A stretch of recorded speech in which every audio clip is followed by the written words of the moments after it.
all the foolishness and the embarrassment that took place in the Jamaican camp at the London World Championships. You can call me an alarmist or a panicker, but I think that under the departure of the golden era of Jamaican sprinters, led by Usain Bolt, Veronica Campbell-Brown, and Shelley Fraser-Price, there is a clear and present danger that Jamaican track and field could suffer the same fate as West Indies cricket.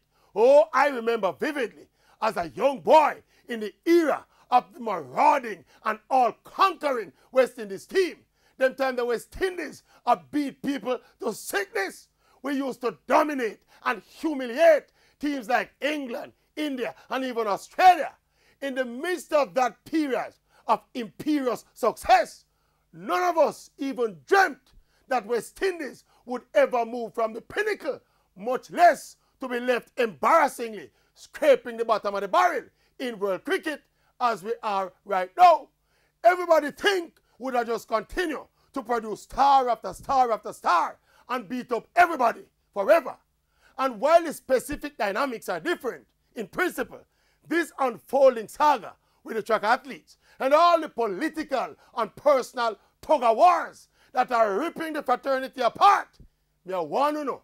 So what happened with the cricket can easily happen with the track and field. Same like how the cricket evolved to where star players are not loyal to and don't depend on West Indies team anymore. Anyhow things get to the point where star athletes and their track clubs and their coaches are no longer loyal to or need to represent Jamaica anymore. Take it from the Maverick. The same knife will stick sheep, stick goat.